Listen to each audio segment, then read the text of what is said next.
The day my 94-year-old father-in-law was discharged from the hospital, every single person on my wife's side of the family suddenly developed a phantom crisis. I drove 165 miles to pick him up alone. The moment he got into the passenger seat of my truck, the frail, confused old man routine vanished. He grabbed my wrist, his grip like iron, and whispered, "Do not take me home. Drive straight to the lawyer's office. I am Marcus. I am 72 years old, and for 40 years I worked as a forensic accountant. My entire career was built on finding the lies hidden in the numbers, tracing the missing funds, and spotting the patterns people desperately tried to conceal. I spent my life looking for inconsistencies, but the most glaring discrepancies were always right under my own roof. That Tuesday morning, I stood in my driveway throwing a travel bag into the back of my truck. The crisp morning air felt heavy. Gerald, my father-in-law, had been in a hospital bed 165 miles away for 2 weeks after a bad fall down his staircase. Today was discharge day. But suddenly, my brother-in-law, Neil, had an urgent, unmovable business meeting. My sister-in-law, Diane, miraculously qualified for a last-minute charity golf tournament. And my wife of 40 years, Eleanor, was currently upstairs in our darkened bedroom with a severe migraine that somehow only flared up when her father needed a ride rather than a check. I slammed the tailgate shut. You do not spend 4 decades tracking financial fraud without learning a thing or two about human nature. The pattern with Eleanor's family was as predictable as a metronome. When Gerald was writing checks for down payments, luxury cars, or bailing Neil out of another failed business venture, they were the most devoted children on earth. But 165 miles of highway to pick up a bruised 94-year-old man who temporarily did not have access to his checkbook, suddenly everyone was busy. I got into my truck and started the engine. I did not argue with Eleanor. I did not call Neil out on his fake meeting. In my line of work, when you spot a lie, you do not point it out immediately. You sit back, stay quiet, and watch to see how deep the rot goes. The drive took over 2 hours. The highway stretched out in front of me, a long ribbon of gray asphalt, giving me far too much time to think. When I finally walked through the sliding glass doors of the hospital, the sterile smell of bleach and institutional food hit me instantly. I navigated the maze of corridors to the discharge wing and found Gerald sitting in a wheelchair near the nurse's station. He looked incredibly fragile. His skin was pale, paper-thin, and a deep purple bruise painted the side of his face from his fall. His hands rested quietly in his lap. But when I walked up, he looked at me, and his eyes were sharp, brilliantly sharp. There was no fog of age in that gaze. A young nurse with a tired smile handed me a clipboard thick with discharge paperwork. "You must be Marcus," she said, handing me a pen. "We are so glad you made it. We were starting to worry." I raised an eyebrow, signing my name on the dotted line. "Did no one else call to check on his discharge time?" The nurse sighed, organizing the folders. "Well, a dentist called about an hour ago. He said he was the son, but he did not ask how Gerald was feeling or what medications he needed. He just wanted to know if Gerald had signed any legal discharge releases or transferred any medical power of attorney to the hospital staff. He seemed very focused on what paperwork was being signed today." The pen stopped moving in my hand. The forensic accountant in me went on high alert. Why on earth would Neil care about legal releases on a routine hospital discharge? Why would he be probing a nurse about power of attorney? Instead of asking if his father could walk, I thanked the nurse, grabbed the handle of the wheelchair, and pushed Gerald toward the exit. The hairs on the back of my neck were standing up. Something was entirely wrong. We reached my truck parked in the sprawling lot. I helped Gerald out of the wheelchair. He moved slowly, his joints stiff, leaning heavily on my arm as I guided him into the passenger seat. I strapped the seatbelt across his chest, shut his door, and walked around to the driver's side. The heavy doors of my truck slammed shut, sealing us inside a quiet bubble, cutting off the noise of the hospital parking lot. I put the key in the ignition. "Are you ready to head home, Gerald?" I asked gently.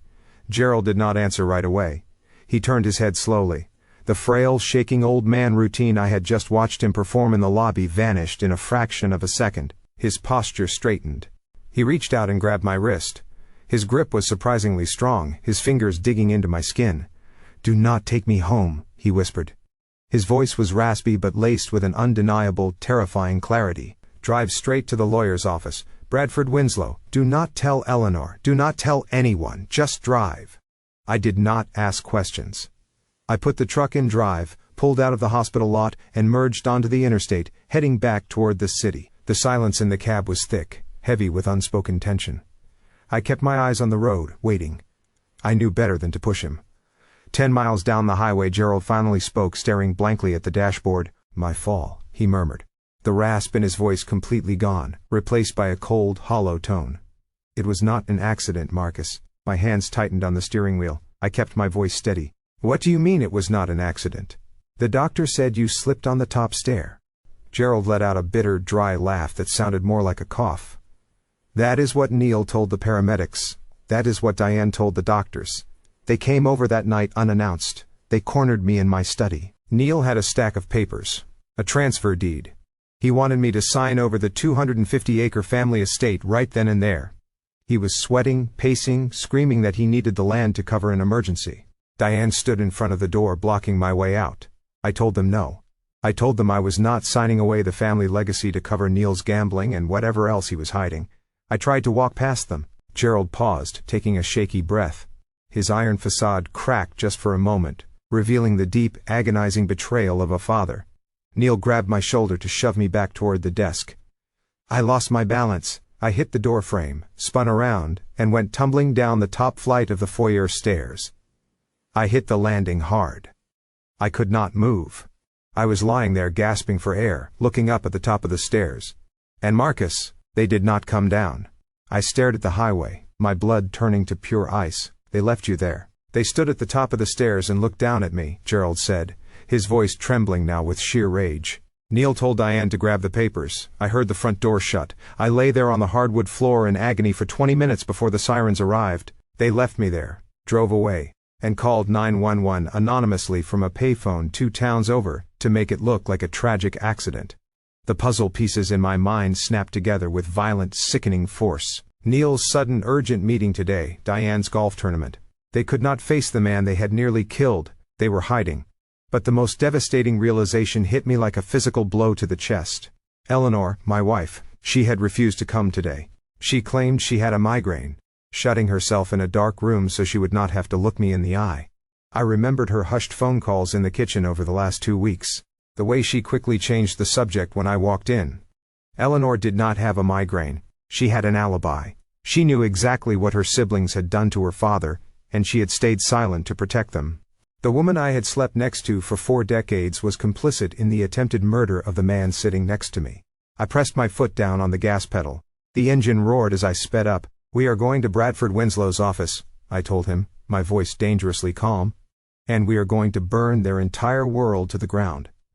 The underground parking garage of the downtown high-rise was cold and damp. I parked my truck in the darkest corner I could find. Bradford Winslow was not the type of lawyer who handled friendly neighborhood disputes or drafted simple wills for nice couples. He was a corporate litigator. He was a shark in a tailored suit. He was the kind of man you hired when you needed to dismantle an opponent completely, methodically, and legally. Gerald had kept him on retainer for over 20 years, paying him a small fortune specifically for his absolute lack of sentimentality. I helped my father-in-law out of the truck and guided him into the private elevator that shot us up to the top floor. Gerald leaned heavily on his cane, but his jaw was set. He was preparing for war. Winslow was waiting for us in his massive corner office overlooking the city. He was in his late 50s with sharp features and eyes that calculated the cost of everything in the room the second you walked in. He did not offer us anything to drink. He did not ask how Gerald was feeling. He simply locked the heavy mahogany door behind us, closed the window blinds, and gestured for us to sit in the leather chairs across from his desk. I genuinely thought we were there to draft a restraining order, or perhaps file a civil suit against Neil and Diane for elder abuse. I was incredibly wrong. Winslow did not sit behind his desk. He leaned against the front edge of it, folded his arms, and delivered a reality check that hit me much harder than anything I had heard on the highway. Neil had not just been sitting at home, waiting for his father to recover. He had been exceptionally busy while Gerald was lying helpless in that hospital bed. Winslow slid a thick manila folder across the polished wood of his desk. The paperwork inside was an emergency petition for a conservatorship. Neil had filed it 3 days ago. According to the documents, Neil had gone before a judge and sworn under penalty of perjury that his father was suffering from advanced severe dementia. Neil claimed that the fall down the stairs was not an accident, but the result of a violent psychotic break. He painted a picture of a delusional, dangerous old man who could no longer feed himself, manage his hygiene, or understand his own finances. Neil was petitioning the court to grant him absolute legal control over Gerald, his medical decisions, and most importantly, his entire financial estate. I felt a cold, heavy knot form in my stomach. The sheer audacity of the lie was breathtaking, but it was the mechanics of it that truly terrified me. Winslow tapped a specific page in the file. Neil had somehow secured a preliminary psychiatric hold signed by a shady, out-of-network doctor he had undoubtedly paid under the table.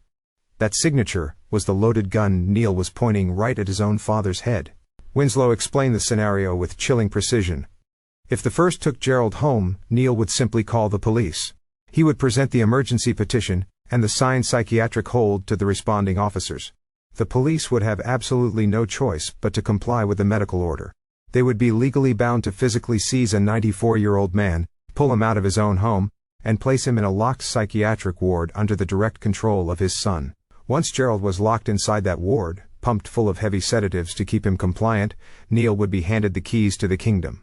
A judge would finalize the conservatorship, without Gerald ever getting the chance to speak for himself. Neil could then liquidate the 250-acre family estate, drain the bank accounts, and completely erase his father's legacy.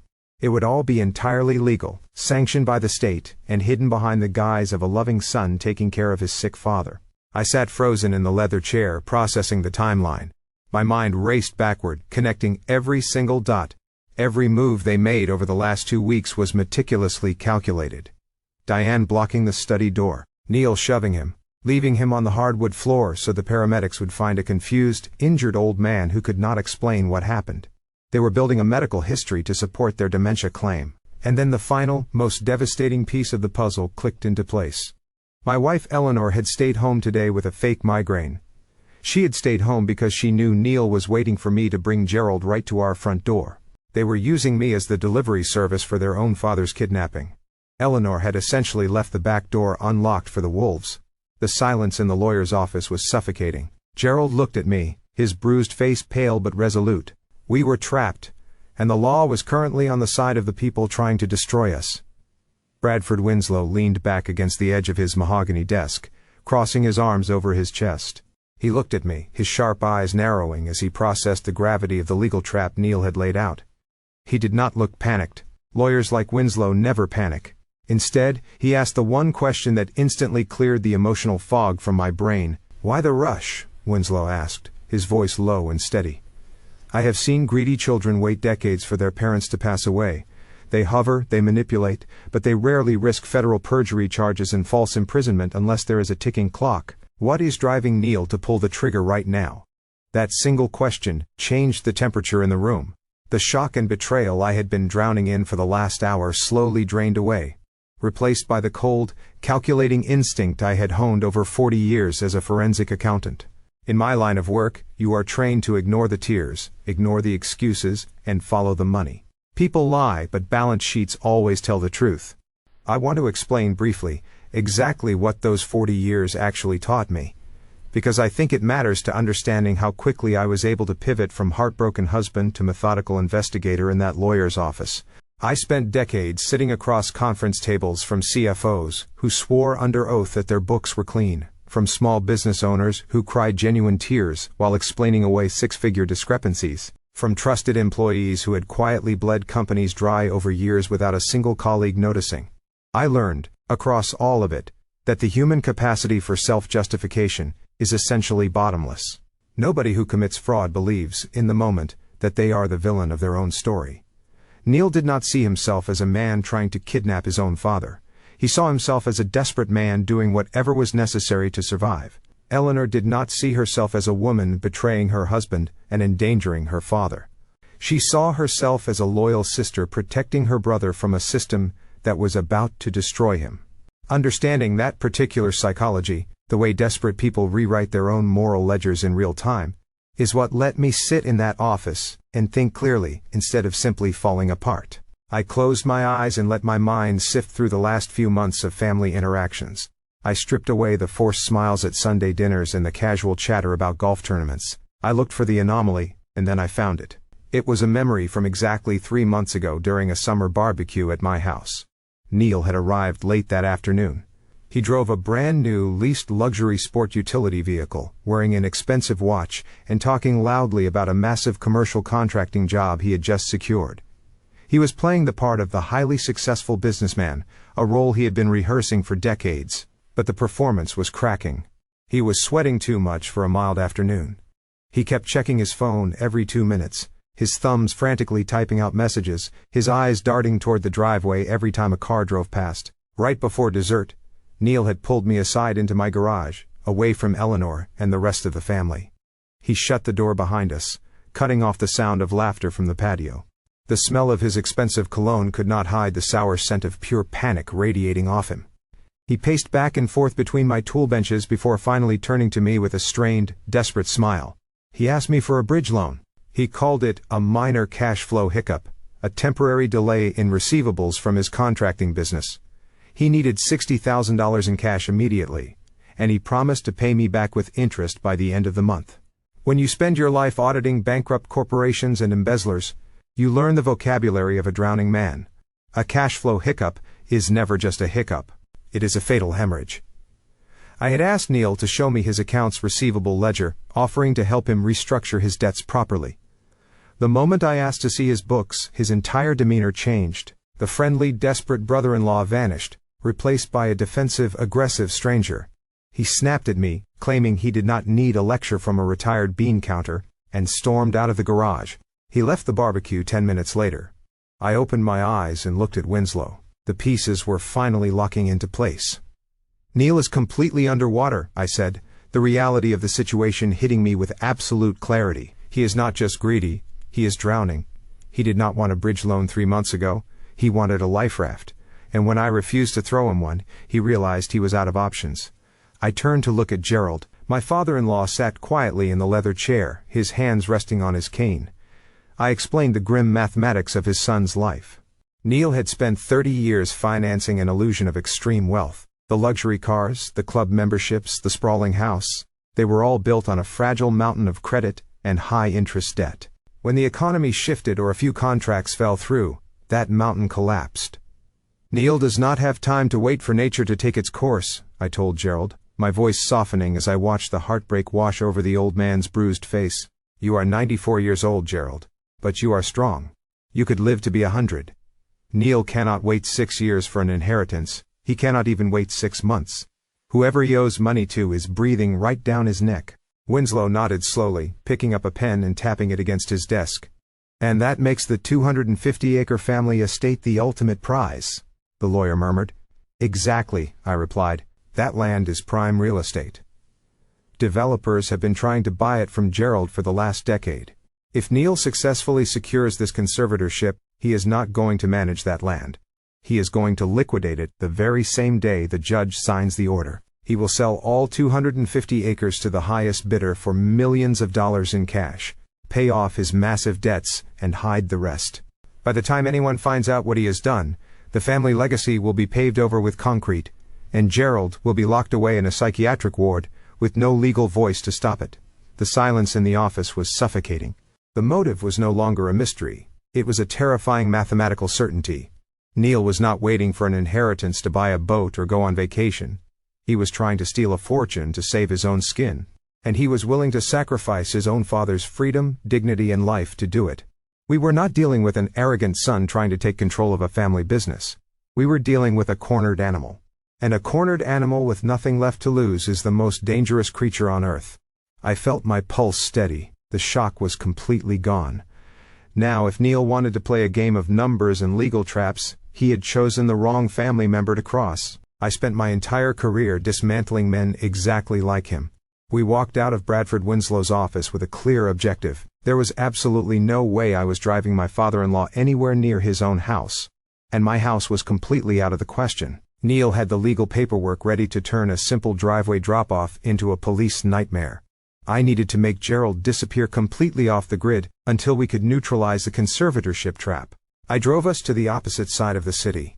I chose a luxury extended-stay hotel tucked away in a quiet, upscale corporate park. It was the kind of place visiting executives used for long-term projects. There were no nosy neighbors, no shared lobbies, just private entrances and absolute discretion. It was expensive, But money was the least of my concerns right now. We needed an impenetrable fortress. I left Gerald resting comfortably in the locked truck while I went inside the leasing office. As an accountant, I knew exactly how Neil would try to find us. He would check my credit cards, monitor my bank activity, and track my digital footprint, so I paid for a week entirely in crisp, untraceable cash. When the polite clerk at the front desk asked for a name for the reservation, I did not hesitate. I registered the room under the name Harold Whitcomb, a ghost name, a quiet nod to an old college professor of mine. Neil could scour every hotel registry in the state, but he would never find Gerald. I drove the truck around to the private entrance and helped Gerald inside. The suite was spacious, clean, and completely secure. It had a full kitchen, a large living area, and heavy blackout curtains. I helped him settle into the deep armchair by the window. For the first time since we left the hospital, the tension in his rigid shoulders began to ease. He leaned his head back and closed his eyes. I stocked the refrigerator with the few groceries I had picked up on the way, making sure he had plenty of water and easy meals. I sat on the edge of the sofa across from him. "You are safe here, Gerald," I told him quietly. "No one knows this place exists. Bradford Winslow is working on the medical defense, and I am going to handle the financial side. You just rest." Gerald opened his eyes and looked at me. There was a profound, quiet gratitude in his gaze, but beneath the gratitude there was a deep, lingering sorrow. He was a father hiding from his own flesh and blood. "Thank you, Marcus," he whispered, "but what are you going to do now?" That was the question that made my blood run cold. Gerald was safe, tucked away behind a heavy wooden door with a deadbolt. But my part of this nightmare was just beginning. I could not stay in this hotel suite. If I vanished, Neil would immediately know I was onto his scheme. He would escalate. I had to maintain the illusion of ignorance. I had to go back to my own house. I had to walk through my front door, hang my keys on the hook, and look my wife in the eye. The thought of facing Eleanor turned my stomach. For 40 years I thought I knew the woman I married. We had built a life together, shared quiet mornings and comfortable silences. But the woman waiting for me at home was a stranger. She was a conspirator. She had faked a migraine while her brother laid a trap to steal her father's freedom. I had to return to the lion's den and pretend everything was perfectly normal. I had to sleep next to the enemy without revealing a single ounce of the rage boiling inside me.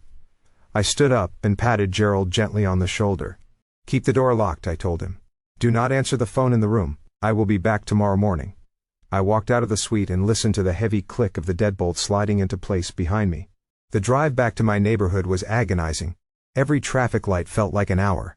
I was rehearsing the lie I would tell my wife, trying to smooth the edge of anger out of my voice.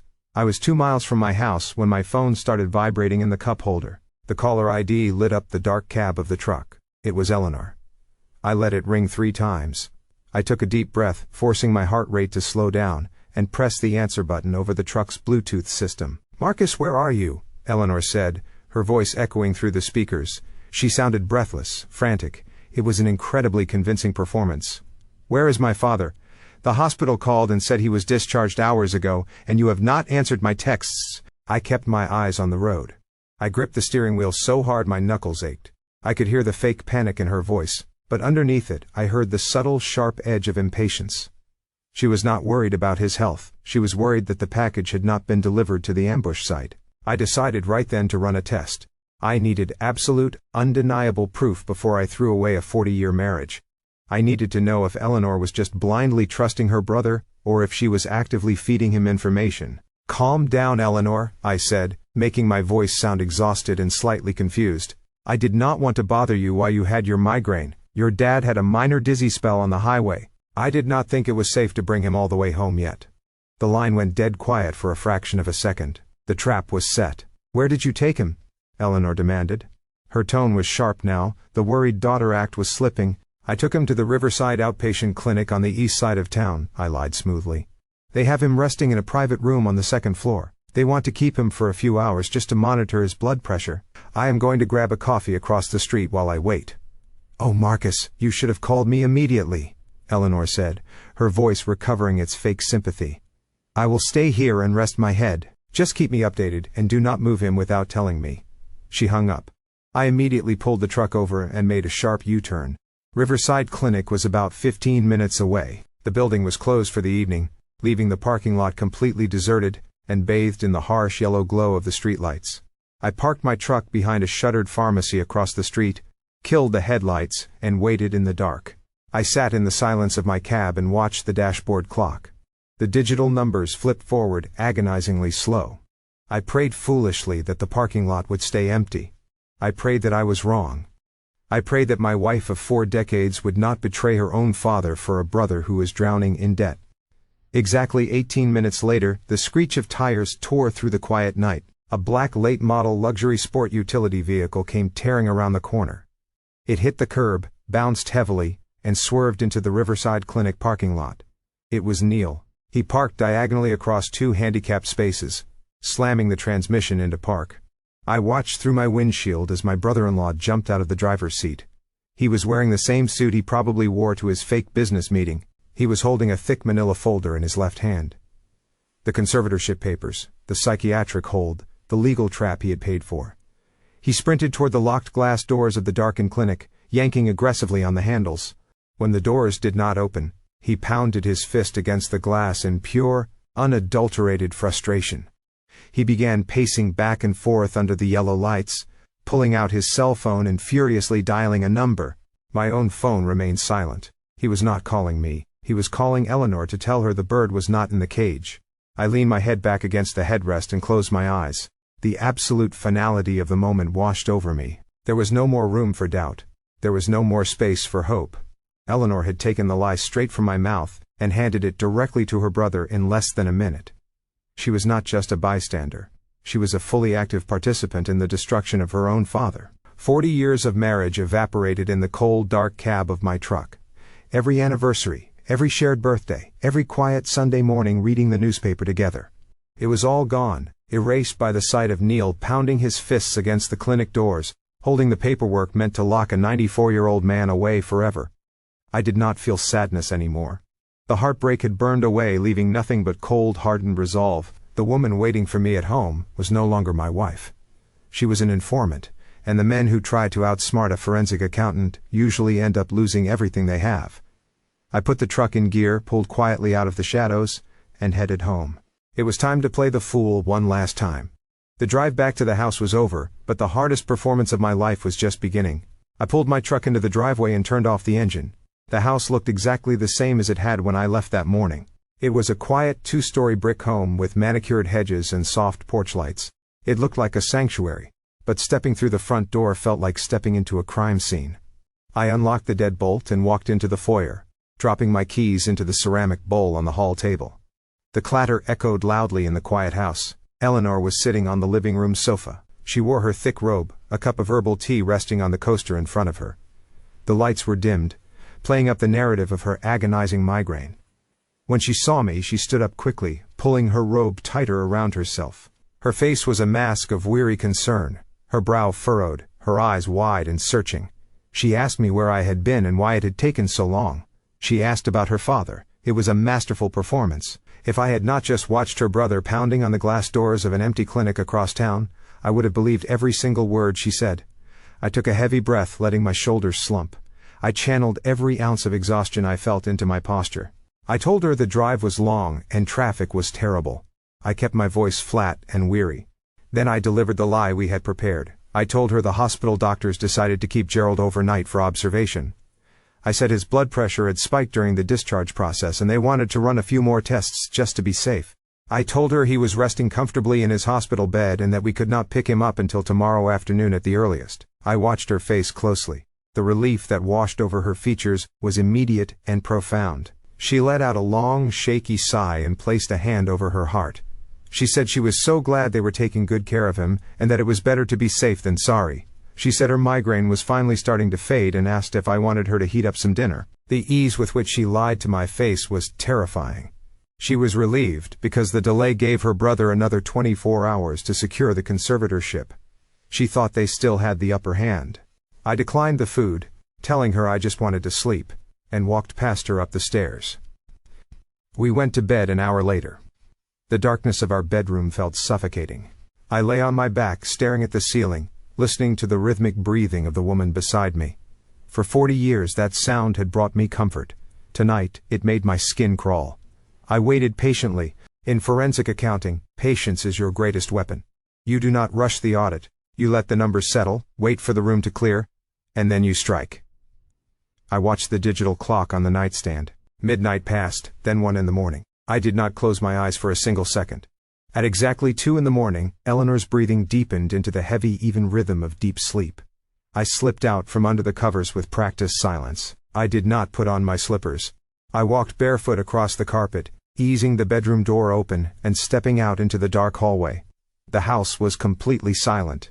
I moved quietly down the hall toward Eleanor's home office. It was a small room at the end of the corridor, where she managed the household bills, organized her charity committees, and apparently conspired against her own father. I closed the office door behind me and locked it. I did not turn on the overhead lights. Instead, I pulled a small pen light from my pocket and turned on her computer monitor. The glow of the screen cast a pale, cold light across the room. Eleanor was not a digital security expert. She used the same password for everything. The year we were married, followed by our zip code. It was a password I used to think was charming. I typed it in, and the desktop unlocked immediately. I pulled a specialized encrypted flash drive from my pocket. It contained the auditing software I used to use during my corporate investigations. I plugged it into the back of her computer and let the program run. This was not a quick glance at a browser history. This was a digital autopsy. I was going to carve open every single file, every hidden folder, and every deleted email on that hard drive. Liars can delete their text messages, and they can fake a migraine to avoid a car ride, but they can never hide the math. The numbers were about to tell me exactly how deep this betrayal went. The auditing software took less than 3 minutes to bypass the basic firewalls on Eleanor's computer. I sat in the glow of the monitor watching lines of data cascade down the screen. I started with the easiest target, our joint financial portfolios. For years I had managed the aggressive investments while Eleanor handled the standard checking and the liquid savings. We had a mutual trust, a trust I was currently slicing open with a digital scalpel. I pulled up the transaction history for our primary retirement savings account. It was a high-yield fund we had been building since our late 30s. I ran a comparative analysis script looking for hidden transfers masked as routine expenses. The software flagged an anomaly immediately. The screen flashed a red highlight over a series of sequential withdrawals that began exactly 6 months ago. $12,000 transferred out in April, $18,000 in May, another $20,000 to $5,000 in June. The pattern was incredibly aggressive. I watched the numbers add up on the screen and felt a cold numbness spread through my chest. By the time I reached the current month, the total amount siphoned from our retirement fund was exactly $95,000. I traced the routing numbers attached to the outgoing wires. They were routed through a shell holding company, but forensic accounting is about following the ghost in the machine. It only took me 4 keystrokes to peel back the shell company registration. The destination account belonged to Neil. I sat back in the office chair and stared at the screen. My wife had robbed us. Eleanor had quietly and systematically drained $95,000 of our hard-earned future and handed it directly to her brother. She had done it right under my nose while making me dinner and asking how my day was. But $95,000 was not enough to save a sinking ship. If Neil was still desperate enough to kidnap his own father for a 250-acre estate, then the $95,000 was just a band-aid on a bullet wound. I needed to know what the bullet was. I pivoted away from the bank records and dug into the local hard drive. I ran a recovery sweep on Eleanor's deleted files and her downloads folder. People always think dragging a document to the digital trash bin erases it from existence. They never realize the ghost file remains until it is overwritten. The recovery software pulled up a buried folder labeled Home Renovations. I clicked it open. There were no paint swatches or contractor quotes inside. The folder was packed with scanned PDF documents. I opened the first file and the official seal of the Internal Revenue Service filled my monitor. It was a final notice of intent to levy. I scanned the document, absorbing the bureaucratic language that translated to absolute ruin. Neil was not just dealing with a cash flow hiccup, he had not just made a few bad investments. Neil had been systematically underreporting his contracting business income for the last 7 years. He had hidden assets, fabricated expenses, and completely ignored federal tax mandates. The IRS was not just asking for their money back, they were preparing a federal criminal indictment for tax evasion. I opened the next document. It was a letter from a criminal defense attorney addressed to Neil and forwarded to Eleanor. The lawyer was laying out the grim reality of his situation. Neil was facing up to 5 years in federal prison. The only way to stop the criminal prosecution and negotiate a civil settlement was to pay the back taxes, the penalties, and the massive fines in full before the indictment was formally filed. The total amount Neil owed the federal government was over $2.4 million. The entire grand design crystallized in front of me. The $95,000 Eleanor stole from our retirement was just the retainer fee to keep the criminal defense lawyer working on the case. It was never meant to fix Neil and his business. It was blood money to buy him time. But time was running out. The federal government does not wait forever. Neil needed $2.4 million in liquid cash immediately to stay out of a federal penitentiary, and there was only one asset in the entire family worth that kind of money. The 250-acre estate owned by a 94-year-old man who refused to sign it away. They did not just want to sell the land to get rich. They were going to sell the land to keep Neil out of a prison cell. And Eleanor knew everything. My wife had looked at her brother, a man facing federal prison for his own greed, and she looked at her elderly father, a man who had provided for her his entire life. She made a choice. She decided that her father's freedom and my retirement savings were acceptable collateral damage to save her brother. I unplugged the flash drive from the side of the computer and slipped it back into my pocket. The screen went dark, leaving me in the pitch-black office. The silence of the house felt completely different now. It was no longer a quiet sanctuary. It was a holding cell. I sat in the dark and let the magnitude of the betrayal wash over me. I did not feel the urge to yell or break anything. When you understand exactly how the enemy operates, the anger crystallizes into something much more dangerous. Pure, absolute focus. Neil was a cornered rat, facing the full weight of the federal government. He had manipulated his sister into funding his legal defense, and now he was coming for his father's legacy to pay off the rest. But he had made one fatal miscalculation. He assumed the retired accountant sleeping down the hall was just a gullible old man who would step aside when the pressure mounted. I stood up from the desk and unlocked the office door. I walked quietly back down the hallway toward the master bedroom. I slid back under the covers next to the woman who had stolen my future to protect a criminal. I closed my eyes and waited for the sun to rise. Neil was going to make his next move soon, and when he did, I would be ready to dismantle him piece by piece. The sun came up entirely too fast that morning. I had not slept a single minute. I sat at the kitchen island with a mug of black coffee, listening to the quiet hum of the refrigerator. Upstairs, my wife of 40 years was getting out of bed, probably rehearsing her next lie in the bathroom mirror. I knew exactly what was coming today. When you expose desperate people to the light, they usually run. But when you trap them, they attack. At exactly 8:15 in the morning, the heavy brass knocker on my front door slammed 3 times. It was not the polite knock of a neighbor or a delivery driver. It was the hard, authoritative strike of law enforcement. I took a slow sip of my coffee, set the mug down, and walked down the hallway. I did not rush. I unlocked the deadbolt and pulled the door open. Standing on my front porch was a young sheriff's deputy. His hand rested casually on his utility belt. But he was not the one I was looking at. Standing directly behind the deputy were my brother-in-law Neil and my sister-in-law Diane. Neil looked terrible. The confident, wealthy contractor from the summer barbecue was completely gone. His face was pale, his eyes were bloodshot, and he was practically vibrating with nervous energy. The tailored suit he wore was rumpled, likely the same one he had slept in after his frantic failed search of the clinic the night before. Diane stood next to him, clutching her designer purse like a shield. She was the silent partner, the one who nodded along and provided the necessary familial consensus to make Neil look like a deeply concerned son rather than a desperate predator. The deputy tipped his hat politely, but his voice was all business. "Good morning, sir. Are you Marcus?" I nodded, keeping my hands visible and relaxed at my sides. "I am," I replied calmly. "How can I help you, officer?"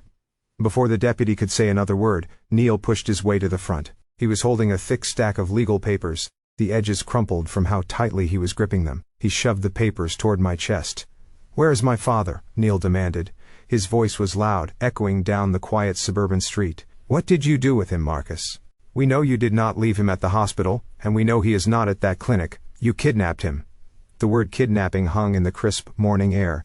It was a heavy, dangerous word meant to force the deputy's hand. I did not flinch. I did not raise my voice. I simply looked at Neil with the same detached calculation I used to audit fraudulent tax returns. The deputy held up a hand, physically stepping between me and Neil. "Sir, step back," the deputy warned Neil. "Let me handle this." The deputy turned back to me, his expression professional but firm. "Marcus, Your brother-in-law here has filed an emergency missing persons report, along with a preliminary conservatorship order signed by a judge. He claims his 94-year-old father was discharged into your care yesterday afternoon and has not been seen since. He also claims his father is suffering from severe dementia and requires immediate psychiatric evaluation.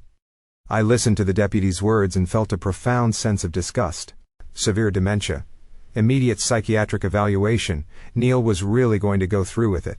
He was willing to have his own father locked in a padded room just to save himself from federal prison. I looked past the deputy and made direct eye contact with Diane. She could not hold my gaze. She looked down at her expensive shoes. They were both complicit in this nightmare. At that moment, I heard footsteps on the stairs behind me. Eleanor walked into the foyer, tightening her thick robe. She looked from the deputy to her brother and then to me, her face contorted into a mask of pure, frantic confusion. "Marcus, what is going on?" she asked, her voice trembling perfectly. "Neil, what are the police doing here?" Neil looked at his sister with wide, desperate eyes. "He took my father, Eleanor. He took him from the hospital and hid him. He will not tell us where he is. We have the court order, we have the medical hold. The judge says we need to take custody of him right now before Marcus gets him hurt." Eleanor gasped and covered her mouth with both hands. She turned to me, her eyes brimming with fake tears. "Marcus, tell them where my father is, please. You said he was at the hospital. Why would you lie to me?" Her performance was absolutely flawless. If I had not spent the entire night reading her deleted emails and tracing $95,000 of our retirement money into her brother's bank account, I would have dropped to my knees and apologized for worrying her. But I knew the truth. She was terrified because she knew the IRS was closing in on her brother, and this was their last desperate attempt to secure the collateral they needed. I did not show an ounce of anger. I looked back at the deputy. "Officer, my father-in-law is perfectly safe. He is resting comfortably in a secure location because he is terrified of the two people standing on my porch." Neil practically climbed over the deputy's shoulder. "He is in this house. I know he is in this house. He is a confused, sick old man, and you are holding him hostage to manipulate his estate." Neil turned to the deputy, waving the crumpled legal documents frantically. "You have the papers. You have the psychiatric hold. I demand you search this property right now and bring my father out here." The deputy looked at the papers, then looked at me. "Marcus," he said carefully, "if you are harboring a vulnerable adult against a lawful medical order, you are committing a felony. I need to come inside, and I need to search the premises. In an audit, when the executive starts slamming their fists on the table and demanding you leave the room, that is exactly when you know you have found the missing money." Neil screaming on my front porch was the ultimate confirmation that he had no cards left to play. He thought he had backed me into a corner. He thought the sheer intimidation of a uniform and a badge would make me crumble. I stood my ground in the doorway of the home I had paid for, facing the wife who had betrayed me and the brother-in-law who was trying to destroy my family. I did not argue. I did not panic. I simply stepped back and pulled the heavy wooden door completely wide open. "Come inside, officer," I said, keeping my voice perfectly level. "You will not need to search the upstairs bedrooms because my father-in-law is not in this house. But I have something you absolutely need to see before you take another step." Neil pushed past the deputy, his face flushed with a sickening kind of triumph. He marched into my living room like he owned the property, with Diane following closely behind like a frightened shadow. Eleanor hovered in the hallway, clutching the fabric of her robe, still playing the role of the terrified and confused wife caught in the middle of a family tragedy. I did not let their presence rush me. I walked over to the coffee table and picked up my digital tablet. I had synced it with Bradford Winslow's secure cloud server early that morning for exactly this moment. I unlocked the screen and handed the tablet directly to the deputy, completely ignoring my brother-in-law. "Officer," I said quietly, "the paperwork that man just handed you is based on absolute perjury. The man claiming his father has severe dementia is lying to law enforcement to facilitate a massive financial crime. Please watch this video. It was recorded yesterday afternoon in the office of a corporate litigator, completely of my father-in-law's own free will." The deputy looked highly suspicious, but he tapped the play button on the screen. I had turned the volume all the way up so that the sound would carry perfectly through the quiet living room. On the screen, Gerald sat in a high-backed leather chair in the lawyer's office. He looked directly into the camera lens. The dark purple bruising on the side of his face was clearly visible under the harsh office lights, but his eyes were brilliant and focused. He stated his full legal name, his date of birth, and yesterday's exact date and time. Then, with a voice that did not shake for a single second, he stated for the legal record that he was of entirely sound mind and body. "I am currently in hiding," Gerald's voice echoed through my living room. "I am hiding because my son Neil, and my daughter Diane, physically assaulted me in my own home, attempting to force me to sign away my estate. They left me injured on the floor and abandoned me. I have retained legal counsel, and I am formally requesting an emergency restraining order against my son Neil." The color drained completely out of Neil's face. The smug, victorious smirk vanished, in a fraction of a second, replaced by pure panic. He lunged toward the deputy, reaching blindly for the tablet, shouting that the video was a deep fake, a manipulation, and that I had forced a sick old man to read a script. The deputy stepped backward, dropping his hand heavily onto his utility belt. He delivered a hard, commanding look that stopped Neil dead in his tracks. "Sir, back away right now," the deputy ordered. His voice left absolutely no room for negotiation. The deputy handed the tablet back to me. He looked down at the crumpled conservatorship papers in Neil's hand with clear professional disgust. "You told my dispatch you had a missing vulnerable adult suffering from a severe psychological break," the deputy said, his voice cold and hard. "That video shows a perfectly lucid man retaining legal counsel for domestic abuse. This is a civil matter, and frankly, you are dangerously close to catching a felony charge for filing a false police report. I strongly suggest you leave this property before I decide to make an arrest." The deputy did not wait for a response from my brother-in-law. He turned around, walked out my front door, and let it slam shut behind him. The moment the heavy wooden door clicked shut, the delicate illusion of family civility completely evaporated. Neil lost whatever was left of his sanity. He screamed at me, the veins bulging in his neck. He threw the useless court documents onto the floor and kicked the coffee table so hard the heavy oak cracked. He called me a thief, a manipulator, and a pathetic bean counter who was trying to steal his inheritance. Diane backed away against the wall, her hands covering her mouth, terrified of her brother's violent explosion, but it was Eleanor who finally broke. My wife stopped crying. The fake tears dried up in an instant, replaced by a mask of sheer, unadulterated venom. She stepped out of the hallway and stood shoulder to shoulder with her brother. "Stop this right now, Marcus!" Eleanor screamed, her voice shrill and desperate. "You have no right to do this. You have no right to interfere with my family."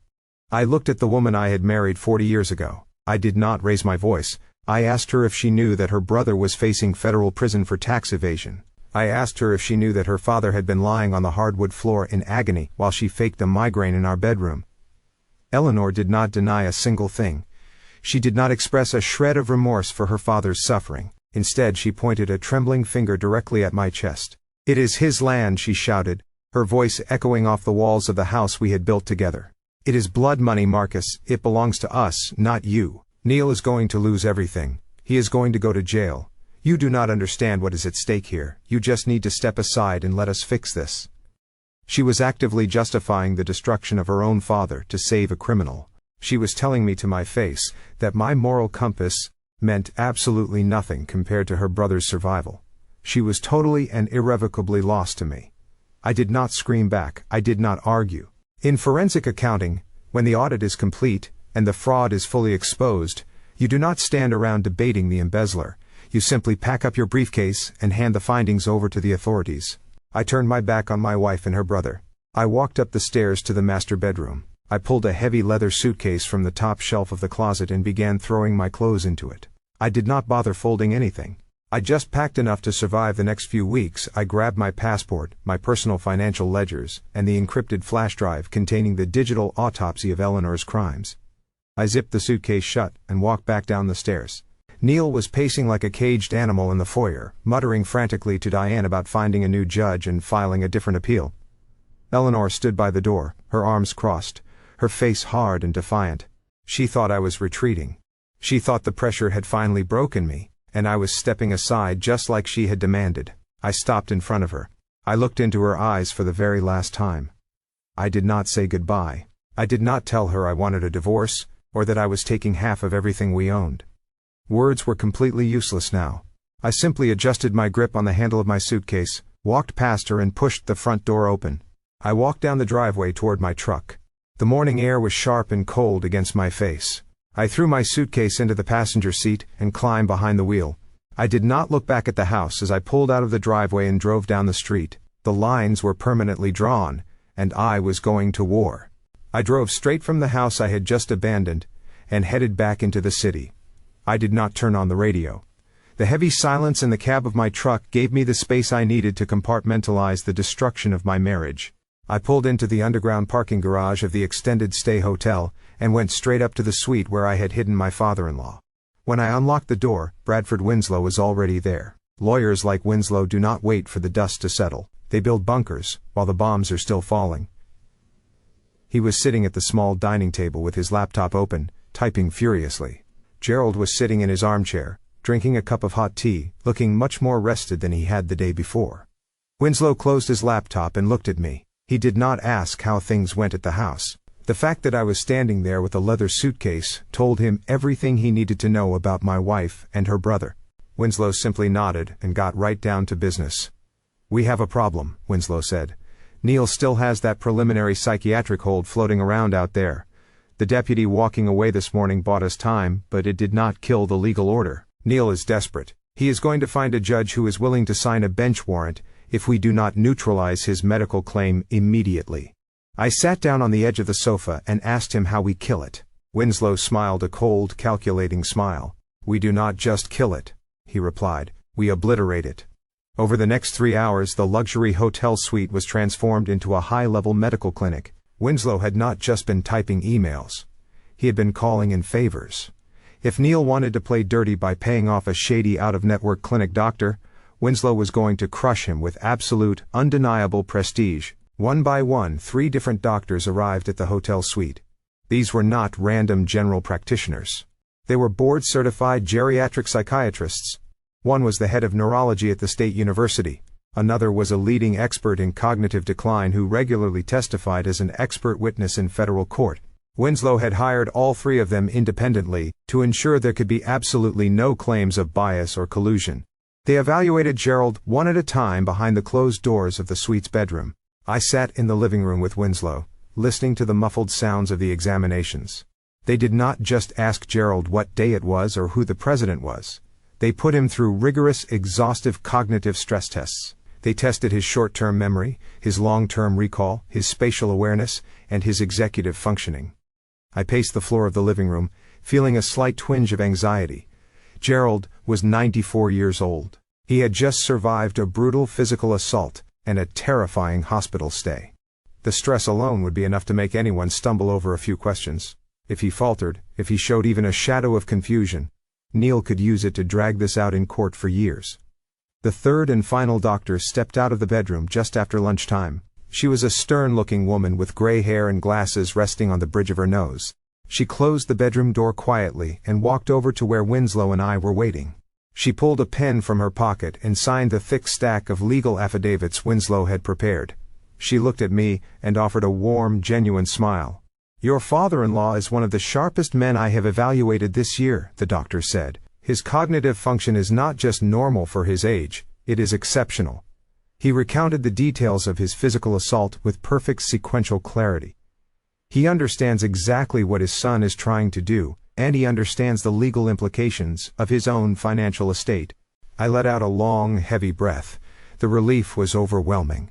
The other 2 doctors had already signed their respective affidavits before leaving. Winslow gathered the paperwork, his eyes gleaming with absolute satisfaction. 3 independent board-certified specialists had just legally sworn under penalty of perjury that Gerald was in full possession of his mental faculties. Winslow slid the documents into his leather briefcase. "The fake Dr. Neil paid off is completely neutralized," Winslow announced. "If Neil tries to present his fraudulent medical hold to a judge now, I will bury him under a mountain of expert testimony. In fact, I am sending copies of these evaluations directly to the medical board. The doctor who signed the fake paperwork for your brother-in-law is going to lose his medical license by the end of the month." I walked into the bedroom. Gerald was sitting on the edge of the mattress, looking tired but victorious. He looked up at me, the bruises on his face finally starting to fade into a dull yellow. "How did I do, Marcus?" he asked quietly. "You did perfectly, Gerald," I told him. "You just built a fortress they can never tear down." I left the safety of the hotel suite late in the afternoon to gather some basic necessities. Gerald needed soft foods, herbal tea, and a few toiletries to make the extended stay more comfortable. I chose a large suburban grocery store several miles away from the hotel, intentionally picking a location with massive sprawling parking lots where it is easy to blend in. I navigated the aisles methodically, picking up oatmeal, fresh fruit, and bottled water. The mundane nature of grocery shopping felt completely surreal. My family was actively collapsing under the weight of federal tax evasion and elder abuse. Yet here I was comparing the sodium content in canned soup. I paid for the groceries in cash, and walked out through the automatic sliding doors. The sun was just beginning to set, casting long, dark orange streaks across the asphalt. The evening air was turning cold. I walked toward my truck, which was parked under a flickering halogen streetlight near the back of the lot.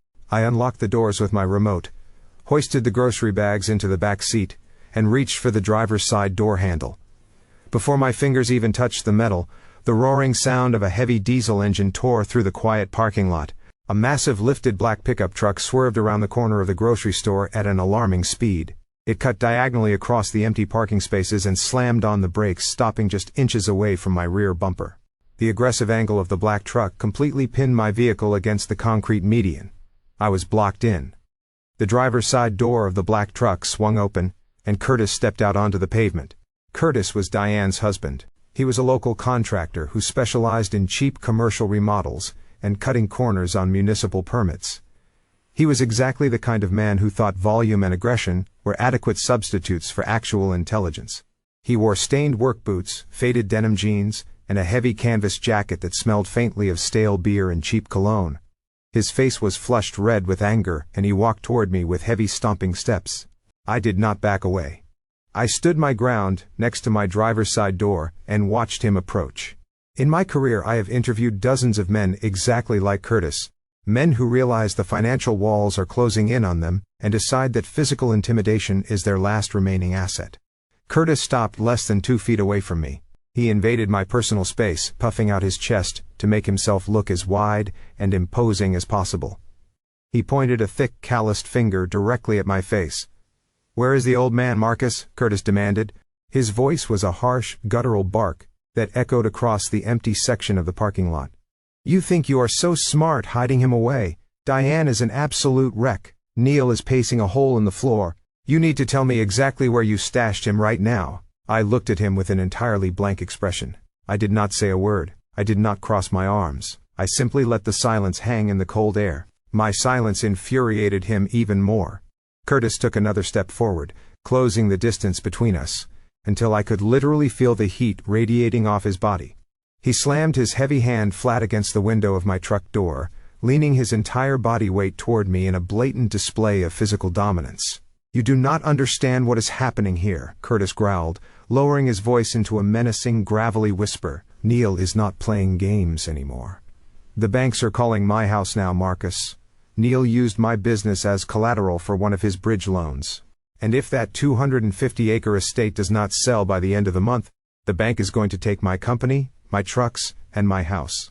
I kept my face completely emotionless, but internally my mind was racing. Curtis had just handed me a massive piece of the puzzle. Neil had not just dragged Eleanor into his financial ruin, he had dragged Diane and Curtis down with him. The entire family was tethered to Neil and his sinking ship. That explained Diane standing silently on my porch that morning. She was not just supporting her brother, she was trying to save her own home from foreclosure. Curtis leaned his face just inches from mine. His breath was warm and sour. "You need to stop playing the hero, Marcus," he sneered. "You are getting between desperate people and their survival. When people lose everything, they stop caring about the rules. Accidents happen to people who get in the way. You need to walk away. Go back to your quiet little retirement, and hand the old man over before someone gets seriously hurt." It was a textbook, undeniable threat of physical violence. It was exactly the kind of intimidation tactic a desperate thug uses when the money runs out. Curtis waited for me to flinch. He waited for me to stutter or apologize or beg him to calm down. He wanted to see fear in my eyes so he could report back to Neil that the accountant had finally cracked under the pressure. Instead, I shifted my gaze just slightly past Curtis's shoulder. I looked through the windshield of my truck. Mounted directly behind the rearview mirror was my high-definition motion-activated dash camera. It was hardwired to the truck's battery, designed to activate the moment anyone approached the vehicle. I could clearly see the tiny, steady red light blinking in the darkness of the cab. The camera had a wide-angle lens and a highly sensitive internal microphone. It was pointed directly at Curtis. It was capturing his aggressive posture, his hands slammed against my window, and every single threatening word that had just come out of his mouth. I looked back at Curtis. I did not smile, but a deep, profound sense of satisfaction settled in my chest. "Are you finished, Curtis?" I asked calmly. My voice was completely steady, showing absolutely zero intimidation. Curtis blinked, clearly thrown off balance by my total lack of fear. He sneered, pulling his hand off my window and taking a step back. "You have been warned, Marcus. Do not make us come looking for you again." He turned around, stomped back to his massive black truck, and climbed into the cab. He threw the transmission into reverse, backed up aggressively, and sped out of the parking lot, leaving a cloud of dark exhaust fumes in his wake. I watched his taillights disappear down the suburban street. I calmly opened the door to my truck and slid behind the steering wheel. I reached up to the dash camera, pressed the sync button, and watched the status bar on my mobile phone as the high-definition video file uploaded securely to my encrypted cloud server. I had gone to the grocery store for oatmeal and ginger ale. I was leaving with felony criminal intimidation captured in crystal-clear audio and video. I put the truck in gear and pulled out of the parking lot. Bradford Winslow was going to absolutely love this. I drove back to the hotel with the dashcam footage safely uploaded to the cloud server. The adrenaline from the parking lot encounter was slowly fading into a sharp, cold focus. I walked into the luxury suite and found Winslow still working at the dining table. Gerald was resting on the sofa. I did not say a word. I simply placed my tablet on the table in front of the lawyer and played the video of Curtis threatening me. Winslow watched the heavy contractor slam his hand against my truck window and deliver a blatant threat of physical violence. A slow, deeply satisfied smile spread across the lawyer's face. We finally had the criminal intimidation we needed to prove Neil was running a syndicate of desperation. But Winslow knew that desperate men do not stop just because they are on camera. Neil was backed into a corner by the federal government. The emergency court hearing for the conservatorship was looming only a few days away. Winslow leaned back in his chair and explained the harsh reality of the legal system. Even with our medical evaluations and the dashcam video, walking into a courtroom is always a massive risk. Judges can be highly unpredictable. A sympathetic judge might look at a 94-year-old man and grant a temporary guardianship just to exercise caution. We could not afford any caution.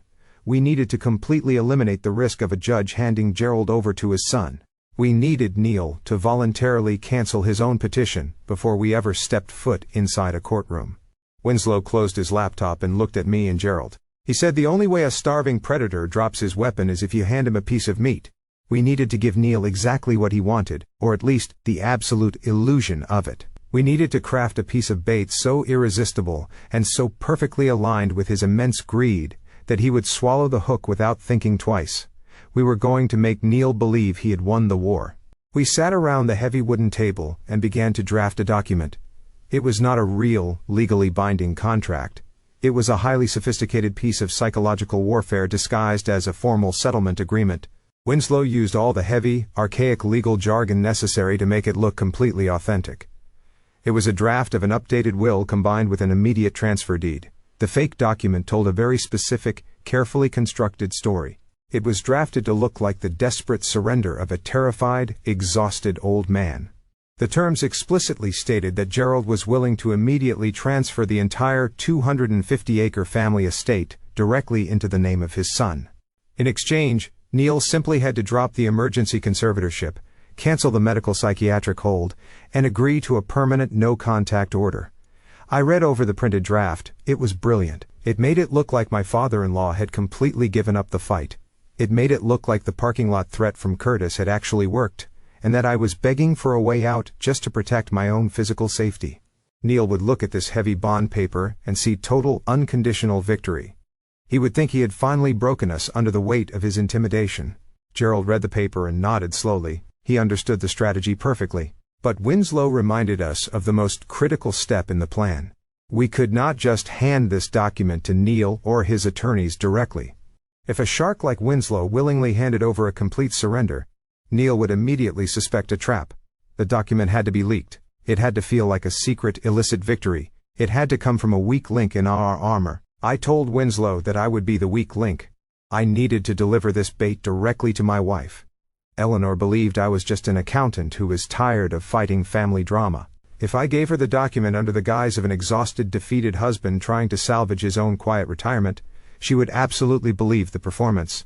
I left the hotel and drove to a small, quiet coffee shop on the edge of our suburban neighborhood. I sat at a corner booth and called Eleanor. She answered on the second ring. Her voice was cold, guarded, and laced with hostility. I kept my voice incredibly low, intentionally injecting a slight tremor into my words. I told her I was tired. I told her the stress was becoming entirely too much, and that I just wanted this nightmare to end. I asked her to meet me in public so we could negotiate a truce. 20 minutes later, Eleanor walked into the coffee shop. She was wearing large dark sunglasses and her posture was rigid. She sat across from me, crossing her arms tightly over her chest. She did not order anything to drink. She just stared at me, waiting for my absolute surrender. I looked down at my hands, playing the part of a man who had lost his will to fight. I told her that her brother had sent Curtis to threaten me in a grocery store parking lot. I told her that her father was terrified of what Neil might do next, and that his health was failing under the stress. I slid the thick manila folder across the small wooden table. I told her this was a preliminary draft Winslow drew up this morning to make the harassment stop. Eleanor opened the folder. Her eyes quickly scanned the heavy legal text. I watched her face closely. For a brief second, the cold, angry mask slipped completely. Her eyes widened as she read the terms of the agreement. The 250-acre estate. Immediate transfer. Total surrender. A greedy, triumphant light sparked in her eyes. She was looking at her brother's salvation from federal prison and her own personal vindication. I told her that Gerald would sign the final copy on Friday, but I made my one condition very clear. I told her Neil had to formally cancel the emergency psychiatric hold and withdraw the conservatorship petition first. I told her I would not let her father sign anything while there was a threat of a police raid hanging over his head. Neil had to drop his weapons before we handed over the land. Eleanor closed the folder and slid it deep into her designer purse. She looked at me with a sickening mixture of pity and absolute triumph. She actually reached across the table and patted my hand. She told me I was doing the right thing. She said it was better for everyone this way, and that she would make sure Neil called off his lawyers so we could settle this peacefully. She stood up and walked out of the coffee shop, holding the forged document like a winning lottery ticket. She did not look back. She was practically running to her car to call her brother and deliver the good news. I sat in the quiet corner booth and took a slow sip of my black coffee. The bait had been taken. The enemy had swallowed the hook completely. All we had to do now was wait for them to pull themselves onto the boat. After Eleanor left the coffee shop, the clock began to tick. In the high-stakes world of forensic auditing, the hardest part is not finding the fraud. The hardest part is waiting for the perpetrator to act on the false security you just provided. I drove back to the hotel and briefed Winslow and Gerald. We sat in that quiet suite for 2 agonizing days. Every time my phone lit up, the air in the room grew heavy. We knew Neil was a desperate man. Desperate men are highly impulsive, but they are also deeply paranoid. We had to hope his massive greed would completely outshine his paranoia. Neil had spent his entire adult life playing the role of the smartest man in the room. He surrounded himself with leased luxury cars and expensive suits just to project an aura of absolute control. When Eleanor handed him that forged draft of the will, he did not see a trap. He saw a mirror reflecting his own perceived brilliance. He genuinely believed that sending his aggressive brother-in-law to threaten me in a dark grocery store parking lot was the master stroke that finally broke my spirit. He truly thought he had terrified a retired accountant and a frail 94-year-old man into total, unconditional surrender. On Thursday morning, the waiting finally came to an end. I was sitting at the small dining table drinking black coffee, when Winslow suddenly closed his laptop and let out a sharp, genuine laugh. It was a rare sound coming from a ruthless litigator. He turned his computer monitor toward me and Gerald. It was an official, automated notification from the county clerk's office. Neil had just instructed his legal team to formally withdraw the emergency petition for conservatorship. I stared at the screen, letting the magnitude of the moment wash over me. In the financial world, you track a criminal's greed to predict their mistakes. Neil was so incredibly eager to get his hands on the 250-acre estate that he was willing to completely abandon his fake medical claims. The emergency psychiatric hold was officially canceled. The preliminary conservatorship was null and void. The sheriff's deputies no longer had any legal authority to seize my father-in-law or drag him to a locked ward. Neil had traded his only weapon for the promise of a massive payday. He actually believed he was trading up, securing a permanent victory over an old man and an accountant. 10 minutes later, my phone vibrated on the table. It was Eleanor. I let it ring twice before answering, making sure to keep my voice low and defeated. She sounded incredibly bright. Her tone dripped with the kind of condescending warmth people use when they have just won a major victory over you. She told me Neil had agreed to my terms.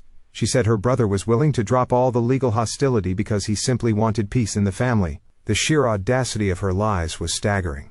She was talking about peace while fully aware that her brother was facing federal prison for tax evasion, and that her husband was living in a hotel to protect her father from being kidnapped. I thanked her, playing the part of the exhausted, broken husband perfectly.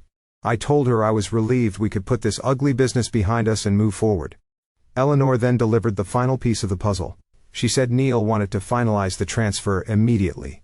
He was not willing to wait for the mail or deal with electronic signatures. He wanted to look his father in the eye and watch him sign the physical deed.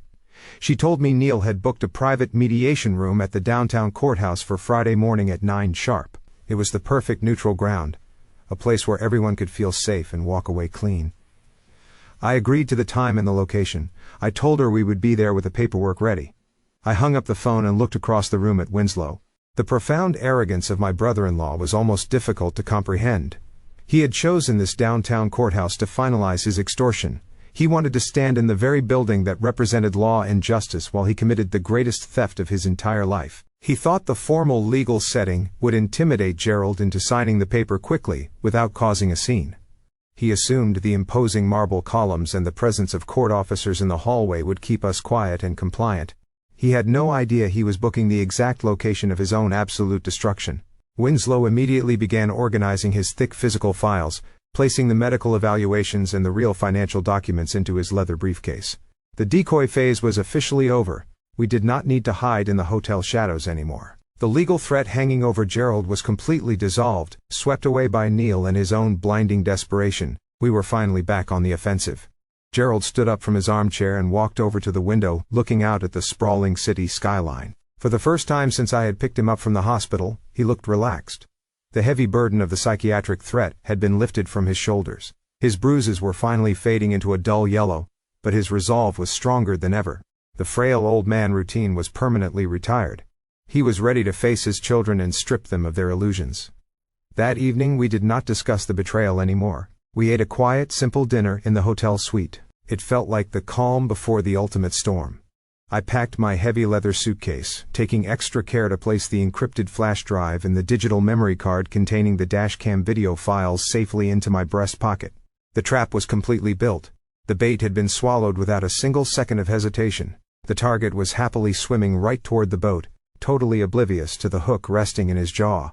All we had to do now was show up at the courthouse tomorrow morning and pull the line tight. The downtown courthouse was a towering structure of cold gray stone and polished marble.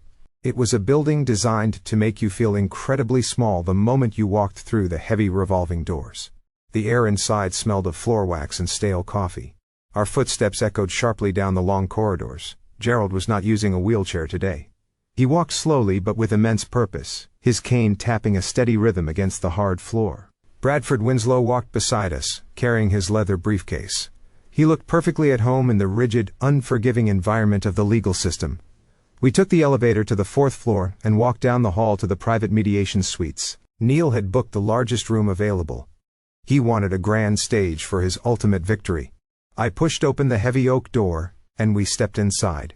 My wife, my brother-in-law, and my sister-in-law were already seated on the far side of the massive conference table.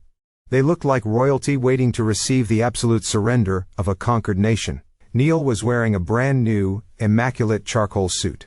The desperate, sweating, frantic man who had screamed on my front porch just a few days ago was completely gone. In his place sat a man who believed he had successfully outsmarted the entire world. He leaned back in his leather chair with his hands steepled together, projecting an aura of total invincibility. Diane sat to his right. She looked incredibly relieved, her posture relaxed, a smug little smile playing on her lips.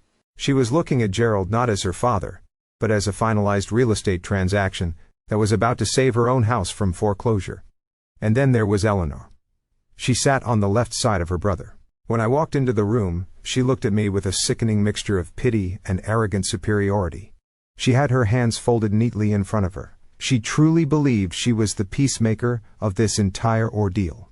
She thought she had expertly navigated a family crisis, saving her criminal brother from federal prison, while successfully keeping her foolish, stubborn husband in his proper place. We took our seats on the opposite side of the long wooden table. Winslow placed his briefcase on the floor and rested his hands on the polished surface. He did not say a word. Neither did I. In forensic auditing, the most powerful tool you have in a room full of liars is absolute silence. You let them fill the empty air. You let them talk because greedy, arrogant people simply cannot stand a quiet room. They will always open their mouths and dig their own graves. Neil did not disappoint me. He smiled a wide, predatory smile and reached into his leather portfolio. He pulled out a thick stack of pristine legal documents. The fake settlement agreement we had leaked to Eleanor was sitting right on top. Beneath it was the actual official transfer deed for the 250-acre family estate. He slid the heavy stack of papers across the smooth oak table until it rested directly in front of Gerald. He then took an expensive silver pen from his jacket pocket and placed it deliberately on top of the deed. "We are very glad you decided to be reasonable, Dad," Neil said. His voice dripped with a toxic, condescending warmth. "I know the last few weeks have been confusing for you. I know you have been very stressed, but we are here today to put all of that ugly business completely behind us. We just want to move forward as a healed family." Diane leaned forward and nodded in agreement. "This is really what is best for everyone, Dad," she chimed in, her voice coated in fake sweetness. "Managing that massive piece of land is far too much of a burden for a man your age. You should be resting and enjoying your golden years, not worrying about property taxes and land maintenance. Neil is going to take all of that heavy responsibility right off your shoulders." The pure, concentrated hypocrisy of their words was staggering. They were sitting in a courthouse, actively trying to extort an estate to pay off millions of dollars in federal tax fraud and gambling debts. And they were phrasing it as an act of loving charity. Then Eleanor turned her gaze to me. She offered me a soft, forgiving smile that made the blood freeze in my veins. "Marcus," she said gently, "I know you were very upset the other morning. I know you packed your bags and walked out because you felt overwhelmed by the legal drama. But I want you to know that I forgive you for overreacting. We all forgive you. There are no hard feelings here today. You were just acting out of misplaced emotion. Once Dad signs the paper, and this is all finalized, we can drive back to our house together and get our quiet retirement back to normal." She actually believed that. She genuinely thought she could embezzle $95,000 of our life savings, hand her father over to a psychiatric ward, and then simply invite me back home for dinner once the extortion was complete. I looked at my wife and then I looked at Neil and Diane. I did not raise my voice. I did not display a single ounce of the rage that was burning inside my chest. I just sat back in my chair and looked at them with a totally blank, emotionless expression. I let the silence stretch out heavy and suffocating. Neil shifted uncomfortably in his chair. The total lack of resistance was clearly bothering him, but his massive ego quickly overrode his paranoia. He gestured toward the silver pen resting on the table. "Just put your name on the dotted line, Dad," Neil urged, his tone shifting from fake warmth to impatient greed. "You sign the deed, and the medical hold disappears forever. The conservatorship petition goes away. No police, no doctors, no more fighting. You get your total freedom, and we get the land. It is a perfect, clean break." I kept my hands resting quietly in my lap. I watched Neil inflate his chest, totally, completely certain that he had won the greatest victory of his life. He was completely blind to the reality of the room. He thought he was closing a massive real estate deal, completely unaware that the trap he walked into was already locked tight. Gerald looked down at the heavy silver pen resting on top of the forged deed. He did not reach for it. He did not blink. He simply looked at his younger son, his daughter, and his eldest daughter, and let out a quiet, tired sigh. It was the sigh of a father who had finally accepted that his children were completely lost to him. He slowly pushed the deed back across the polished oak table, leaving the pen untouched. Then he gave a small, almost imperceptible nod to the man sitting beside me. Bradford Winslow did not say a single word. He calmly reached down to the floor, picked up his heavy leather briefcase, and placed it on the table. The snap of the brass locks echoed loudly in the quiet mediation room. Winslow pulled out a thick, tightly bound manila folder. It was easily 3 times the size of the pathetic stack of papers Neil had brought. Winslow slid the folder across the table, It came to a stop right next to the silver pen. Neil frowned. The smug, invincible aura around him flickered for just a second. He looked at the folder, then at Winslow, and finally at me. He demanded to know what this was, his voice losing that sickeningly sweet tone and dropping into a harsh, defensive bark. He stated loudly that he was not here to negotiate any new terms. He claimed the deal was the property deed in exchange for the medical release, and we could either take it or leave it. I leaned forward and rested my forearms on the table. I told him we were absolutely not here to negotiate.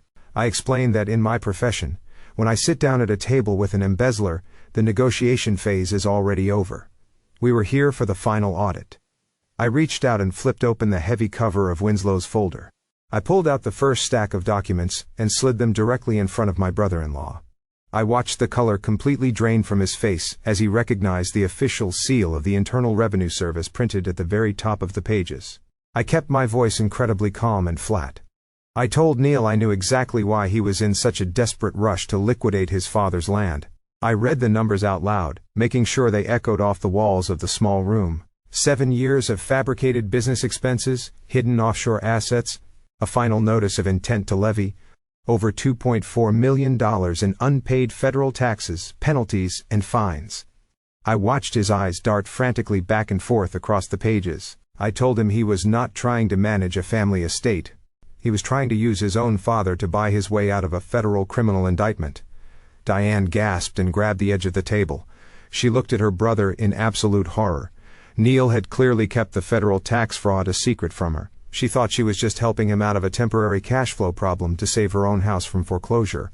She had no idea she had conspired to commit elder abuse to cover up a massive federal crime. I did not give them a single second to recover. I turned my head and locked eyes with Eleanor. My wife was staring at the tax documents with a pale, trembling face. She tried to open her mouth, perhaps to defend him again. Perhaps to offer another one of her toxic fake apologies.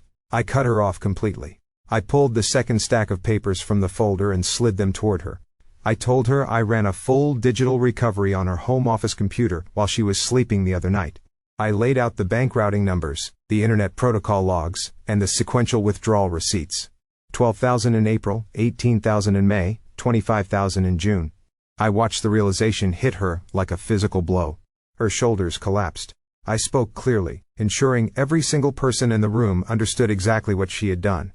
I told her she had systematically embezzled $95,000 of our joint retirement savings. I told her I knew the money went straight into a shell account to pay the retainer fee for her brother's criminal defense attorney. She had sacrificed the security of our twilight years to fund the defense of a tax cheat. Eleanor began to cry. Real tears this time. She reached her hands out across the table, begging me to listen, begging me to understand that family has to protect family. I pulled my hands back so she could not touch me. I told her she had lost the right to use the word family the moment she let her father lie on a hardwood floor in agony while she faked a migraine.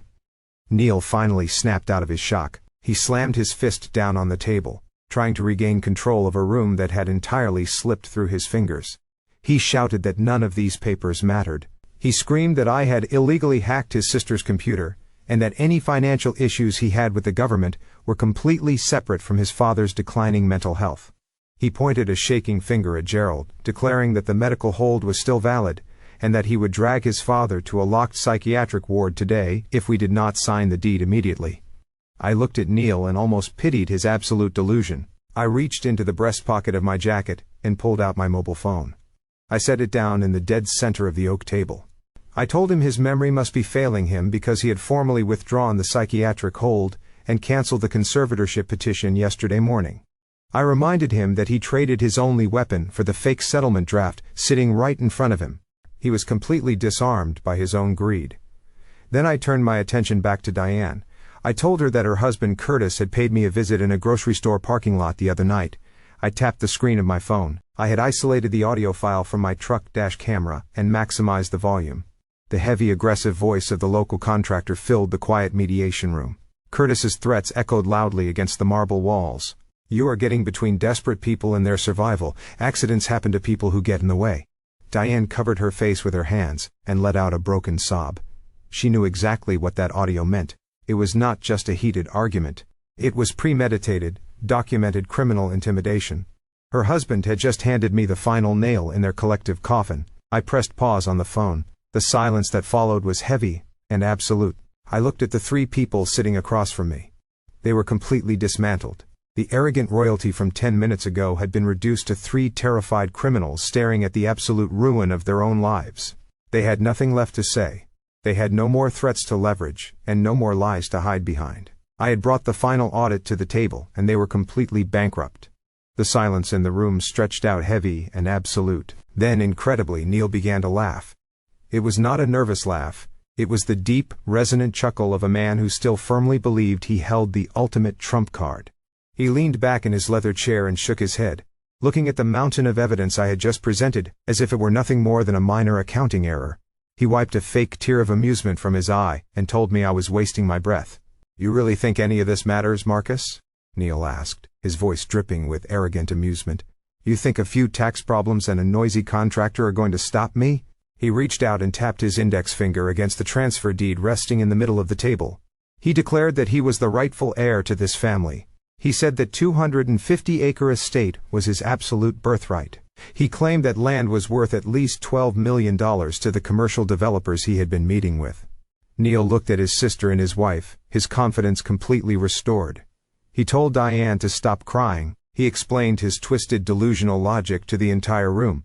He said the federal government did not care about tax debt or fraud investigations, as long as they eventually got paid. He claimed that once his father signed the transfer deed today, he would simply liquidate the entire acreage by the end of the month. He said he would write a massive check to the Internal Revenue Service, pay off Curtis's failing business loans, and still have millions of dollars left over to live comfortably. He looked at me with a sickening smirk and said that all my forensic accounting and secret recordings were completely useless, because the sheer massive value of the land wiped out every single debt on the ledger. He thought money was the ultimate eraser of his crimes. I did not say a word. I did not need to. I simply looked at Bradford Winslow. The corporate litigator had been sitting perfectly still for the last 20 minutes, letting me dismantle the family piece by piece. He had let Neil talk, giving him enough rope to hang himself twice over. Now it was the lawyer's turn to close the vault. Winslow smiled. It was not a warm expression. It was a cold, surgical, terrifying smile. He reached across the polished oak table and picked up the transfer deed Neil had brought. He held the heavy bond paper up to the fluorescent light, inspecting it casually. He told Neil that it was a very nicely drafted document. He complimented the legal formatting, the careful wording, and the pristine notary seal at the bottom of the page. Then, without breaking eye contact with my brother-in-law, Winslow slowly and deliberately ripped the legal document completely in half. Neil jumped forward in his seat, his face flushing red with sudden, violent anger. He demanded to know what Winslow was doing, shouting that destroying a legal document during mediation was a crime. Winslow dropped the torn pieces of paper back onto the table. He told Neil that the document was not a legal transfer. It was a completely worthless piece of paper. He explained that in real estate law, in order to transfer a piece of property, the person signing the deed must actually own the property in question. Winslow leaned forward, resting his elbows on the table. His voice was low, sharp, and absolutely lethal. He looked directly into Neil's eyes and delivered the fatal blow. He told him that Gerald had not owned the 250-acre estate for 5 years. He explained that half a decade ago, Gerald came to his law office expressing deep, profound concerns about the financial stability of his children. Gerald wanted to ensure the family legacy could never be liquidated to pay off gambling debts, failed business ventures, or massive federal tax liens. Winslow outlined the devastating legal reality that was currently suffocating my brother-in-law. He stated that 5 years ago, Gerald legally transferred the entire estate, along with all of his liquid financial assets, into an irrevocable, blind trust. Winslow made sure to emphasize the word irrevocable. The transfer was absolute and permanent. It could not be undone. It could not be appealed by angry relatives. And most importantly, it could not be seized by federal creditors or bankruptcy courts. I watched the absolute horror wash over Neil's face.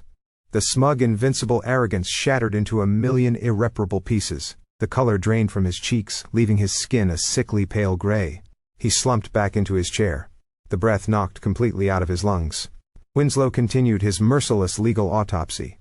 He told Neil that the emergency conservatorship petition he had filed last week was entirely useless from the very beginning. Even if Neil had successfully dragged his own father to a locked psychiatric ward, he would have found absolutely nothing to seize. Gerald had zero assets in his personal name. The bank accounts Neil had been drooling over were empty shells. The property he was trying to extort to save himself from federal prison did not belong to the frail old man sitting at the table. Eleanor stared at Winslow, her eyes wide with total panic. Her hands were shaking violently in her lap. She stammered, asking the lawyer who controlled the trust. If her father did not own the land, she demanded to know who had the legal authority to sell it. She was still desperately hoping for a loophole, a back door she could exploit to save her brother. Winslow turned his head and looked at me. Then he looked back at my wife and her brother. He explained that an irrevocable trust requires a sole trustee, a person with absolute, unquestionable legal authority to manage, distribute, or withhold the assets within the trust, exactly as they see fit. A person whose financial background was entirely spotless, who understood complex accounting, and who could not be manipulated by family pressure. I folded my hands together on the table. The silence in the mediation room was deafening. I looked at Neil, whose mouth was opening and closing without a single sound coming out. I looked at Diane, who was staring at the wall in pure shock. I looked at Eleanor, the woman who had traded our marriage to save a criminal. I kept my voice perfectly level. I told them I was the sole trustee. I explained that I had absolute, unyielding control over every single blade of grass on those 250 acres, and I was never going to sell an inch of it to save them. The reality of my words settled over the mediation room like a heavy stone. I was the sole trustee. The land they had spent weeks trying to extort was entirely out of their reach. I watched the absolute collapse of my brother-in-law. The arrogant posture he had carried into the courthouse completely vanished. His shoulders slumped forward, and he buried his face in his trembling hands. The millions of dollars he desperately needed to pay off his federal tax debt and save himself from a prison sentence had just evaporated into thin air. He was a ruined man sitting at a polished oak table with absolutely zero leverage. Bradford Winslow was not quite finished. He reached into his leather briefcase one final time. He pulled out a crisp white envelope and placed it gently on the table. He looked directly at Neil. Winslow explained that filing a fraudulent emergency conservatorship and faking a severe psychiatric hold was not just a civil misstep, it was a severe criminal offense. He announced that his legal team had already forwarded the dash camera video of the parking lot threats, the falsified medical documents, and the absolute proof of perjury directly to the district attorney's office. Winslow stated that federal investigators were already reviewing the evidence. Neil was not just facing the Internal Revenue Service for tax evasion anymore. He was going to face state and federal prosecutors for elder abuse, criminal intimidation, and felony conspiracy. Diane let out a sharp gasp. She suddenly realized that her husband was now facing a criminal indictment because of the errands he ran for her brother. Her own life was crumbling right alongside his. I let the weight of that legal death blow sink in before I made my final move. I turned my attention entirely to Eleanor. My wife was staring at me with wide, terrified eyes. She finally understood that her grand manipulation had failed completely. The $95,000 she stole from our retirement was gone. Her brother's freedom was gone. The quiet, comfortable life she thought she could simply return to was entirely destroyed. I reached into the breast pocket of my jacket and pulled out a thick, folded document. I slid it across the table until it stopped right in front of her trembling hands. I did not raise my voice. I kept my tone perfectly flat and precise. I told her those were formal divorce papers. After 40 years of marriage, I was completely dissolving our union. I explained that attached to the divorce filing was a relentless civil lawsuit. I was suing her to reclaim every single penny of the $95,000 she embezzled from our joint retirement accounts. I told her that my forensic auditing software had documented every digital footprint she left behind, and she had absolutely no legal defense. She had sacrificed our marriage to save a criminal, and she was going to leave this relationship with nothing but the consequences of her own betrayal. Eleanor let out a broken, agonizing sob. She covered her mouth, unable to process the absolute totality of her ruin. But there was no comfort to be found anywhere in that room. The moment the reality of the situation fully set in, the fragile alliance between the siblings violently shattered. Diane stood up from her chair. Her face was flushed with pure, unadulterated rage. She pointed a shaking finger at Neil and began screaming. She blamed him for everything. She yelled that he had dragged her husband into a criminal conspiracy, and that they were going to lose their contracting business and their home because of his massive, reckless debts. She called him a parasite who had finally destroyed the entire family to cover up his own failures. Neil snapped his head up, his face twisted in desperate fury. He screamed right back at her. He blamed Diane for not helping him sooner. He accused her of being just as greedy and just as guilty. He loudly reminded her that she was the one who physically blocked their father inside the study during the assault so he could not escape. He shouted that if he was going to prison, he was going to make sure the prosecutors knew exactly what role she played in the attack. The mediation room descended into absolute chaos. Brother and sister yelled over each other, desperately shifting the blame, trying to tear each other down to save their own skin. The loyalty they pretended to have was entirely gone. They were like two drowning people fighting over a single piece of driftwood. Eleanor just sat between them, weeping uncontrollably as her family devoured itself right in front of her eyes. I sat quietly and watched the destruction. I had spent my entire career tracking down thieves and holding them accountable. But watching these three people face the total collapse of their greedy, arrogant lives was the most profound audit I had ever completed. They had tried to throw away a 94-year-old man to save themselves. Now they had absolutely nothing left but each other and the long, inevitable wait for the authorities to arrive. I did not stay to watch the rest of the argument unfold. There is a specific moment at the end of every successful audit when the final numbers are tallied and the perpetrators realize there is absolutely nowhere left to hide. That moment had passed. The consequences were no longer my responsibility. They belonged to the courts and to the authorities. I stood up from the polished oak table and pushed my chair back. Bradford Winslow closed his leather briefcase with a solid, satisfying click. He gave me a brief professional nod, his job completely finished. I walked around the table and offered my arm to Gerald. My father-in-law did not look at the three people screaming and crying on the other side of the room. He did not offer them a goodbye or a final word of disappointment. He simply took my arm, leaned his weight onto his cane, and turned his back on them forever. We walked out of the mediation suite together. I pulled the heavy wooden door shut behind us. The thick oak completely muffled the sound of Neil shouting at Diane and Eleanor, weeping loudly into her hands. The sudden quiet of the courthouse corridor was profound and incredibly peaceful.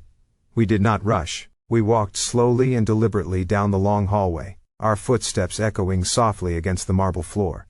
We took the elevator down to the main lobby and walked through the heavy revolving glass doors. Stepping out of the courthouse felt like stepping into an entirely new world. The crisp morning air had warmed up. The bright, blinding sunlight washed over us, chasing away the cold shadows of the legal building and the toxic weight of the last 2 weeks.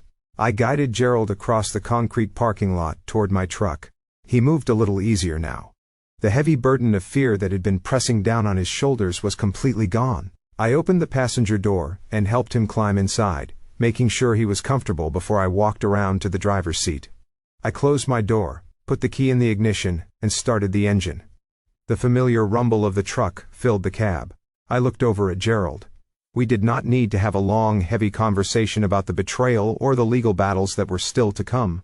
We both knew exactly what we had just survived. Gerald looked out the windshield, a small, genuine smile touching the corners of his mouth. He turned to me and quietly asked if we could find a place that served a good bowl of clam chowder. I smiled back at him, shifted the truck into gear, and told him I knew exactly where to go. I pulled out of the parking lot and drove away, leaving the courthouse and the absolute wreckage of a greedy family firmly in the rearview mirror. We often grow up believing that family is an unbreakable bond forged by blood and shared history. We are taught to forgive endlessly, to look the other way when boundaries are crossed, and to sacrifice our own well-being just to keep the peace. But the hardest truth I ever had to learn is that blood simply makes you relatives. It is loyalty, respect, and genuine care that make you a family. When the people you have loved and protected for decades look at you and only see a financial resource to be exploited, the illusion completely shatters. You realize that continuing to give your unconditional support to those who view your compassion as a weakness is not an act of love. It is an act of total self-destruction. For a very long time I stayed quiet. I watched the subtle manipulations, the quiet greed, the shifting loyalties, and I chose to look the other way because confronting the truth meant destroying the peaceful retirement I thought I had earned. But silence never protects you from predators. It only gives them the time and the space they need to sharpen their knives. Setting strict boundaries is often the most terrifying thing you can do, especially when you have to set them against the people who sleep under your own roof. But it is also the most necessary action you will ever take. When you finally draw a line in the sand and refuse to be a casualty of someone else's reckless choices, you reclaim your power. You stop being a passive victim and you become the architect of your own survival. The ultimate lesson here is about the true nature of wealth and the devastating, blinding consequences of greed. My brother-in-law and my wife actually believed that a 250-acre estate and a stack of stolen cash could erase their massive mistakes and buy them freedom. They thought money was the absolute cure for their moral bankruptcy. But greed is a bottomless pit that makes you reckless, arrogant, and incredibly foolish. They traded a lifetime of trust, a solid marriage of 40 years, and their own personal freedom for a piece of paper that turned out to be completely worthless. True wealth is not found in an irrevocable blind trust or a heavy leather suitcase. It is found in the ability to sleep soundly at night knowing you have lived your life with unwavering integrity. It is the absolute peace of mind that comes from knowing you never had to destroy someone else just to save yourself. Gerald lived another 4 years after that morning in the courthouse. 4 years I count among the most peaceful of my own life as well as his.